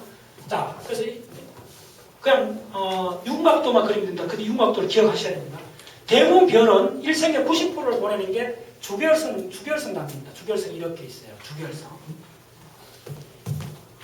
근데 이거 다 그리지 않아도 돼요. 주결성 이렇게 지금 보시죠. 자, 태양이 주결성 지금 45년 동안 누워 있었어요. 한 선에. 이 한 점에 있었던 거예요. 태양이. 지금도 그렇게 있어요.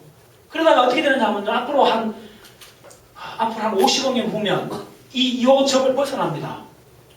그래서 벗어나서부터 아주 극단적으로 빨리 움직여져요.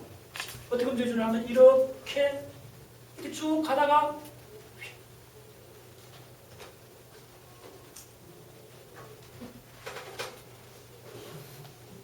이렇게 된다고 알고 있어요. 네. 저 수도 없이 그려보세요. 이거 제가 몇 번 강의해갖고 아는 사람들 다 할 건데. 네. 자, 그래서 태양이 앞으로 어떤 별이 되는가를 다 이해를 하셔야 됩니다. 지금은 태양이 오고 있어요. 헷갈리면 안 됩니다. 지금은 여기 있어요. 그리고 앞으로 50억 년도 여기 있어요. 여기가 어딘데? 여기에 어떤 표면온도 지금 얼마입니까? 태양 6,000도잖아요. 표면온도 6,000도에 밀도 태양 밀도 얼마인 줄 압니까? 태양 밝기니까 여기 1이니까 제로죠. 예, 여기 1이니까네. 로고 1이니까네. 지금 태양 밝기를 하면 여기 1 되니까 제로가 있잖아. 요 위치에 앞으로도 50억 년은 더 있어요. 그 다음에 끝나고 나면 이제 코아에 있는 수소를 다 태워요. 코아에 있는 거 다 태우면 그 다음부터 외곽의 수소를 태웁니다. 코아에서 다 태울 때 코아의 수소를 태우고 있는 별을 뭐라 그러죠? 주계열성. 따랐어요. 주계열성. 다 이야기 다 했는데. 네. 자, 여기 적었어요. 주계열성은 저는 데피니션이 뭐냐면요. 주계열성은 코아에 그러니까 별의 핵에 핵심부에서 양성자가 수소가 헬륨으로 핵융합하는 핵융합하고 있는 별을 주계열성이라고 해요. 코아가 그렇습니다. 그러면 코아가 핵융합 안 할 때가 있는 별이 있어요. 많아요. 가운데 가면 허전해져 버리는 때가 있어요. 그럼 외곽에서도 핵융합을 해요. 그래서 별의 전체 이 흐름을 이해하는 가정은 따라서 코아에서 핵융합, 셀에서 핵융합, 요겁니다.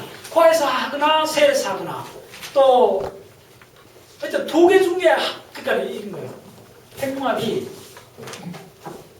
적었어요. 핵융합이 코아 셀에서 일어날 수 있어요. 이게 두 개나 동시에 일어날 때가 있어요. 그 다음 이거 안 일어나고 이거 일어날 때 있어요. 그 다음 이거 안 일어나고 이거 일어날 때 있어요. 이거만 날렸죠. 두 개나 안 일어날 때 있어요. 또. 두 개나 안 일어나면 뭐죠? 별이 아니지. 별이 되기 전 단계. 두 개나 안 일어날 때가 언제냐면 원시성이요. 여기 적으면 되겠네. 중요하다 진짜. 적어보니까. 네. 뭐냐. 자, 핵융합이 별의 코아에서 일어나는 거하고 셀에서 일어나는 거예요. 별의 여기 축구공 껍질처럼 껍질에서 일어나는 거하고 중심에서 일어나는 거 할 때 코아에서도 일어나고 이렇게 집합을 따지면 두 개 다 안 일어날 때 그런데 두 개 다 아닌데 별이 할 수 있느냐? 별이 할 수 있어요. 별로 가고 있는 걸 그걸 뭐야? 원시별이라고 그러죠. 원시별은 저기 뭐냐면 핵융합 하기 전에 핵융합 전 네. 자, 그 다음에 코아에서 일어나고 셀에서 안 일어날 때 자, 요걸 뭐라 한다? 이걸 주계열성이라고 해요. 오케이? 됐죠? 이렇게 정리하면 되겠다. 이때는 뭐냐면 수소입니다. 수소 핵융합입니다. 그 다음에 코아에서 안 일어나고 셀에서 일어날 때 요때를 뭐라 그러죠? 이때를 적색 거성 매드 자이언트라고 그래요. 됐죠? 네. 이게 헷갈리면 안 돼요. 이거 꼭 이해하셔야 됩니다. 그러니까 네. 두 개 다 안 일어나고 중력수축만 하고 있을 때를 원시별이라고 그 다음에 중력수축해갖고 가장 코어에서 압력이 높아져 온도가 1000만 도 이상 되면 핵융합이 시작하는 거죠. 그때를 그렇게 있는 상태를 주계열성이라고. 그래서 우주에 있는 별의 대부분이 그 상태에 있어요. 네. 그 다음에 세월이 지나면 코어에 있는 수소를 헬륨으로 다 바꿔버리고 나면 연료가 없어갖고 핵융합이 스탑이 돼버려요. 근데 핵융합할 온도는 안 되는 거예요. 이것도 헷갈리. 어쨌든 그러면 코아에는 핵융합 안 하고 바깥에 핵융합을 할 때가 있어요. 그때는 바깥에 핵융합은 별이 확 팽창을 해요. 그래서 레드 자이언트가 되는 거예요. 아시겠어요? 자, 요거 꼭 기억하시고. 예. 자, 그래서 이렇게 쭉 적겠습니다. 자, 이거 암기하셔야 돼요. 자, 요때 있는 걸 요걸 주계열성이라고 해요. 자, 100억 년 있습니다. 100억 년. 지금 벌써 50억 년 지났어요. 45억 년 지났어요. 자, 그 다음에 어떻게 되느냐 하면 요렇게 올 때 요 영역을 SGB, 따라서 SGB, 네, 서브 자이언트 브랜치라고 해요. 서브 자이언트 브랜치. 자, 빨리 하겠습니다. 서브 자이언트 브랜치. 그 다음에 요때를 그냥 적어서 1차 준설이라고 해요.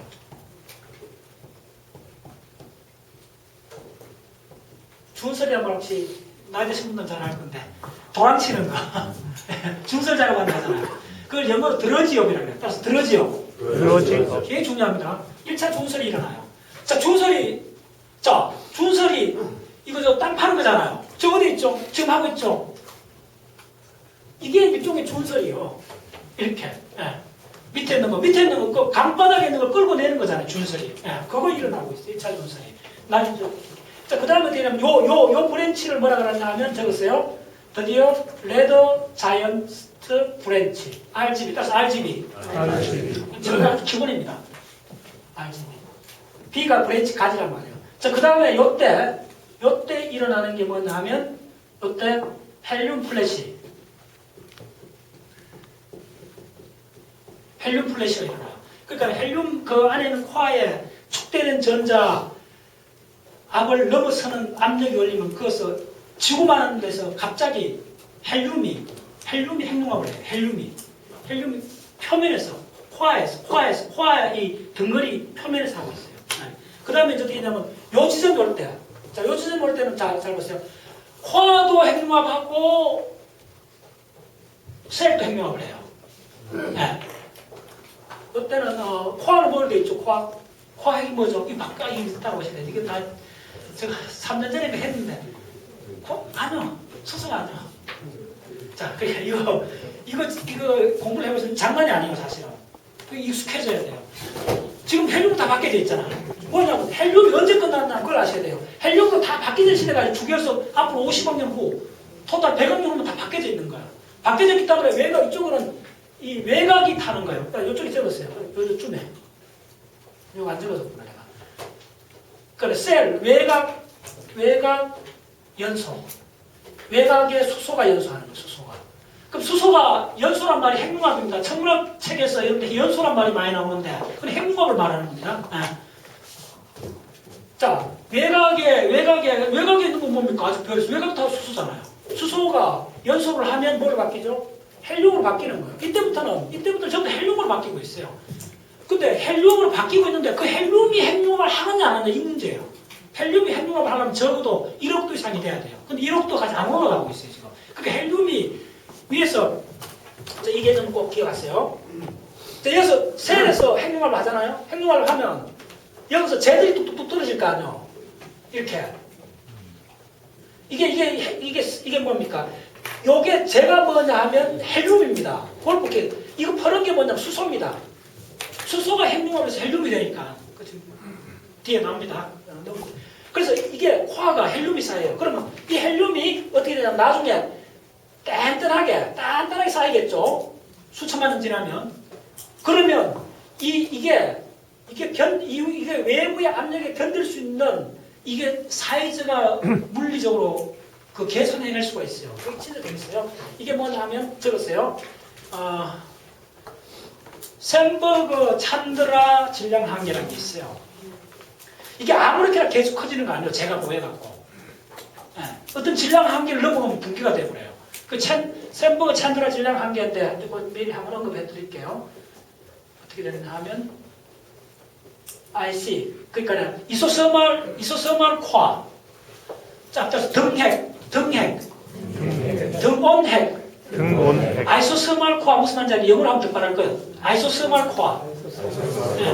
온도가 같은 축구공 같은 그 세공으로 생각하면 돼요. 단단한 헬륨으로 새 덩어리 공으로 되어 있는데 전체 세공이 딱 축태가 되니까 온도가 다 심이나 외곽의 온도가 다 같은 쇳덩어리로 되어 있어요.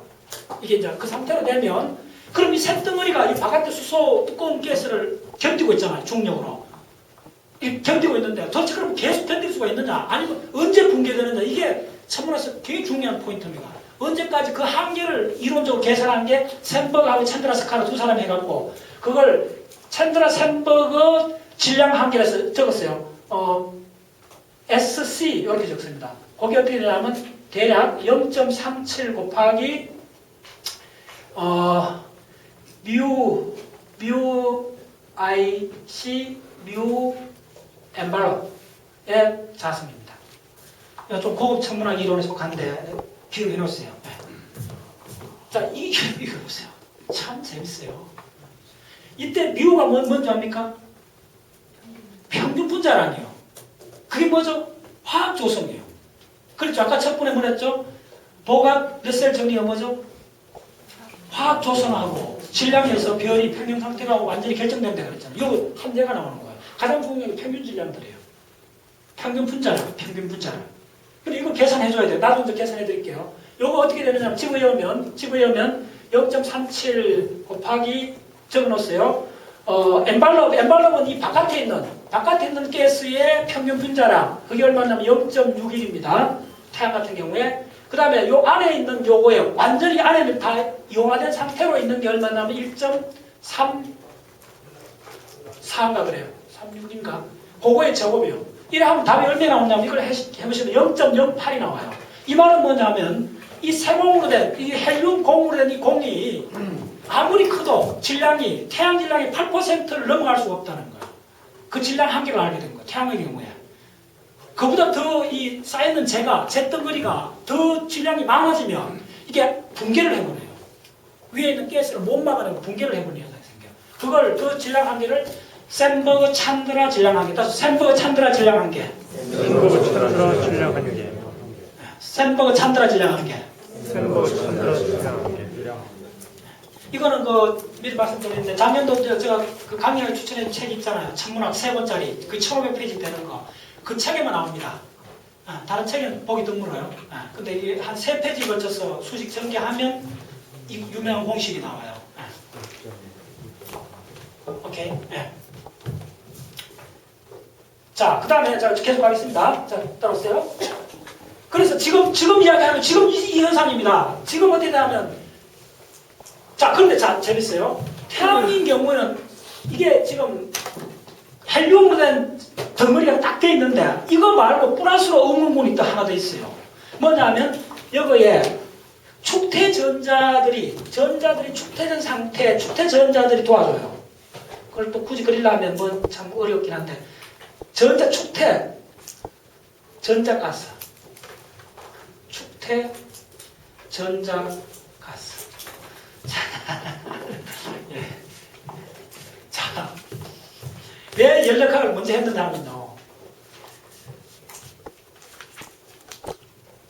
전자가스, 이산가스, 광자가스. 이거 적어준 거 있죠? 이 개념을 놓치면 안 돼요. 그러니까 연력학이 왜 위대하냐 하면 이 전체 현상을 이 세 가지 기체로 본 거예요. 따라서 전자가스, 광자가스, 이산기체, 따라서 전자기체, 광자기체, 이산기체. 이걸로 설명이 다 돼버린 거예요. 연력학은. 간단히 말씀드릴게요. 이게 왜 그리 중요하냐면 이산기체란 말은 뭐냐면요. 지금 있는 공기를 생각합시다. 이게 이산기체에 가까워요. 이 공기들이 그냥 운동을 하잖아요. 다른 거하고 인터랙션 하지 않는 거예요. 단지 그냥 운동만 하고 있는 거예요. 그러니까 공기가 굉장히 밀도가 낮으면 그걸 칠급씩 그냥 갈 거 아닙니까? 운동 에너지만 있을 때 어떤 기체 시스템이 운동 에너지만으로 설명할 수 있을 때 그걸 이산기체라고 해요. 그래서 운동 모멘텀 P가 그렇게 중요한 거예요. 그와 마찬가지로 전자들이 일렉트론이 많이 있는데 일렉트론끼리 충돌하지 않고 쿨론 포스도 작용하지 않고 이게 핵심입니다. 왜 별을 이야기하는데 별이 플라즈마 상태라 그러잖아요. 플라즈마 상태면 양성자가 있고 전자가 분리된 상태잖아요. 그럼 이 전기를 띄갖고 무지막지하게 쿨론 포스 작용해야 될 건데 왜 천문학에서는 쿨론 포스 이야기를 입에도 안 다느냐. 신기하잖아요. 다시 한번 이 무슨 이야기인지 이해를 하셔야 돼요. 전기량이 엄청납니다, 여러분들. 내가 대학 1학년 때 그 물리 문제 어떤 게 있었냐면 동전의 구리 원자에 전자하고 양성자를 다 분리했을 때 그 힘을 계산해보라 그런 문제가 있었어요. 그 힘이 여러분들 상상을 초월할 힘입니다. 웬만한 산덩어리 하나 옮길 만한 힘도 넘어요, 그게. 네. 그래서 우리 우주에서 가장 근본적인 원칙은 전하 보존의 원칙입니다. 따라서 전하 보존의 원칙. 네. 그래서 항상 이렇게 원자는 중성으로 되어 있어요. 그러니까 플러스 마이너스 분리한 상태는 힘이 굉장히 강해져요.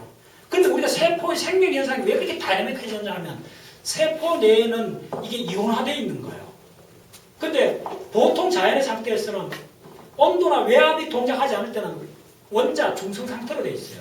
근데 별에서는 보통 공간하고 달리 물질이 굉장히 고압으로 되어 있기 때문에 전부 다 전리 상태로 10만 도가 넘기 때문에 완전히 전리된 전자하고 양성자가 각각 움직여요. 자, 이게 굉장히 중요합니다. 그러면 이게 양성하고 전자가 붙으면 이 쿨론 포스에 있다면 수성이 많은 플러스 마이너스 전화가 있으니까 그럼 이 쿨론 포스를 항상 천문학한테 계산해줘야 되는데 천문학 정보는 책을 봐도 쿨론 포스 이야기 안 나와요. 근데 거기에 대해서 언급하는 이야기도 없어. 그건 너무 당연하기 때문에요. 왜냐? 이 온도가 10만 도, 태양 중간에 되면 온도가 500만 도입니다. 500만 도쯤 되면 이 전기를 띠더라 입자들이 무지하게 빨리 움직여요. 천천히 움직여야 인텍션을 해요. 근데 빨리 움직이니까 운동량이 너무 커갖고 쿨론 포스 잡아놓을 수가 없어요. 그래서 쿨론 포스가 있어도 아무런 영향을 못 미쳐요. 그런 걸 갖고 이상 기체라 해요. 운동만 있잖아요. 무슨 말인지 알겠죠? 운동만 하는 거예요. 그래서 연력학이든 천문학에서 가장 중요한 게 있는 제가 봤을 때는 이 세 가지 이상 기체로 보는 거예요. 이 세 가지 가스로 보는 거예요. 가스도 전자든 포톤 알갱이든 그다음 뭐 아이디얼 가스든 이걸 하나의 가스 덩어리로 보고 연력학을 적용했는데 일반 이런 상태에서는 안 맞지만은 천문의 현상에서는 기가 막히게 맞아 들어가요. 이게 그게 있는 겁니다. 이게. 그래서 지금 그래서 나온 게 축태 전자 가스라는 말을 쓰는 거예요. 무슨 말인지 알겠죠? 이 전자 가스가 축태됐다는 말은 뭐냐면 축태 상태는 무슨 얘기냐면 에너지 레벨이 이렇게 있잖아요. 이렇게 쭉 있으면 N1에서부터 N5까지 있다면 전자가 하나, 둘 이렇게 들어가잖아요. 그러니까 뭐 축태는 잘 따라오세요. 이게 이렇게 밑에서부터 차곡차곡 쌓아간 상태를 축태라고 그래요. 이럴 때도 있잖아요. 요거 두 번째 흥분해갖고 여기에다 올라가 버렸다. 이렇게 할 수도 있잖아요. 이건 축태가 아니에요. 그러니까 축태 개념이 이런 거예요. 지금 이건 축태가 아닙니다. 뭐냐면 요 빈자리 없이 요가 에너지 더 낮잖아요. 그럼 뒤에 있는 분이 요 안고 빈자리 없이 다 감추는 거예요. 이제 저녁 이해하셨죠? 그게 축태입니다. 그러면 전자가 그런 상태로 담게 되면 그게 무지하게 압력을 가해요. 그러니까 강사가 강의를 재밌게 해갖고 청중들이 전부 앞에 앉는다. 다 앉으면 외부에 교란이 와도 바깥으로 안 볼 거 아닙니까? 같은 얘기가. 이렇게 딱 뭉쳐있는 상태. 그걸 축태라 해요. 그때 되면 전자 축태합이 그 축태합을 갖고 하는 그게 중성자성입니다. 중성자성이 되기 전에 중성자성은 그 전자 축태합이 붕괴되고 중성자로 구성되어 버려요. 근데 요거는 뭐냐면 잘 들으세요. 아직 중성자성 그거 거쳐가 뭔가 하고 있어요. 지금 뭐냐면 전자 가스가 축태된 상태로 이렇게 있어갖고 이게 없을 경우에는 태양 질량의 8%에 대해서 이 빨간 구슬이 붕괴가 되어버리는데 전자 축태가 있기 때문에 0.3%, 30%까지 해도 태양 질량 30%도 축태합에 의해서 견뎌줘요. 그래서 이쪽에 오면 이쯤 와야 축태합이 다 깨지고 코아가 핵융합을 해요. 자, 따라오세요, 빨리. 핵융합을 합니다. 견뎌야 됩니다.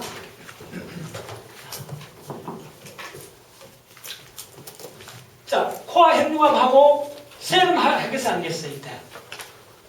셀 합니다, 당연히. 여기서는 지금 여기서부터 셀을 계속하고 있었잖아요. 셀을 계속하고 있었어요. 셀을 하고 코아가 해요. 그 다음 어떻게 되냐면 요것은 코아에 뭐죠? 하나의 뜻할 때 코아에 뭔가 다 알아야 돼요. 코아에 뭐가 들어있죠? 헬륨. 좋았어요. 헬륨이 다 소모돼버려 소진됐다 그래요. 헬륨 소진돼버려요. 다 타버리고 없어요. 타버렸댔어 하는 생각했는데 뭘로 됐어요 헬륨이? 탄소로 바뀌어졌다는 생각이었어요. 그럼 탄소가 그 당시에 행동할 수 있느냐? 그 온도가 안 됩니다. 그래서 탄소로 소진했다는 말 속에는 헬륨이 카본으로 바뀌었다 그 말입니다. 그 다음 어떻게 되느냐면 요 적었어요. 요거를 뭐라 그랬냐면 요걸 early AGB 자, asymptotic giant branch 우리나라 말로 이게는 early rate 이런 말 쓰는데 그 정도. AGB는 굉장히 중요합니다. 천문학에서 RGB, AGB, SGB 이게 핵심입니다. 왜? 우리의 별, 우리 지구의 모든 생명의 운명을 좌우하는 우리의 별이 앞으로 나갈 때 이름이 이제 바뀌어지는 거야. 상태가 달라지는 거야. 그걸 다 알아버리는 거야. 이때 되는 건 뭐냐 하면 AGB는 정근성, 거성, 가지. 수소하고 나면 정근성, 거성가지. 따라서 정근성, 거성가지. 전근성 고성까지. 정근성, 거성가지. 전근성 고성까지. 네, 좋습니다. 네. 자, 그 다음에 요때, 요것은 뭐냐면 2차 준설이 있어요. 2차 준설. 들어지요. 이만합니다. 2차 준설이 있고. 그 다음에 요거 뾰족뾰족하게 해놨는 거, 그냥 한 말입니다. 요게 뭐냐면 요게 TPAGB입니다. TP는 Thermal Pulse.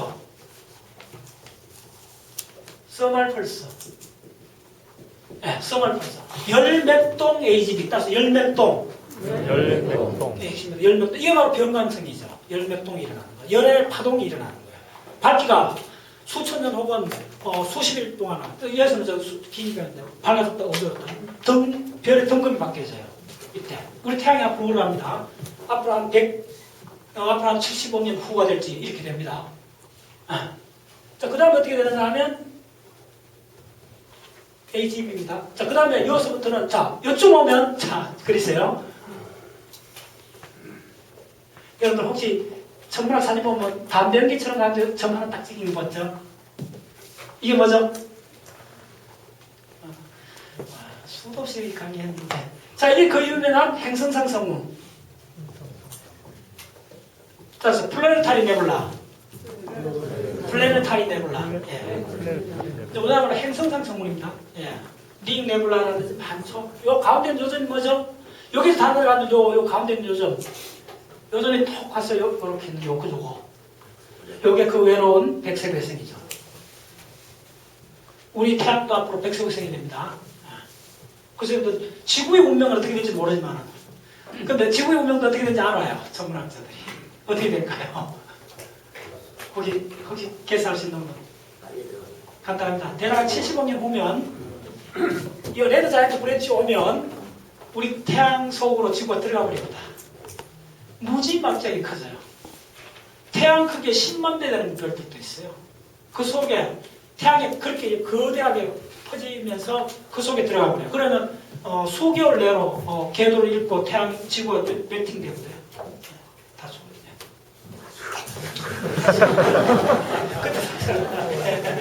그래서 70만 년 후니까 걱정하지 마세요. 근데 자 여러분들 왜 천문학자들이 이렇게 자신 있게 이야기할 수 있느냐? 왜 그럴 것 같아요? 어떤 분도 자신 있게 이야기할 수 있어요? 왜 그럴 것 같아요? 네? 직접 했었습니다. 직접 봐서 그런 거예요. 맞아요. 왜냐하면 지금 많은 별이 우리 태양이 50억 년 후, 20억 년 후의 모습을 갖고 있어요, 다들. 그러니까 우리 사회에서 사춘기에 중학생이 노인이 어떻게 되는지 알 수 있잖아요. 보면 노인이 있으니까. 정의 같은 거예요. 아시겠죠? 이건 정확한 비유입니다.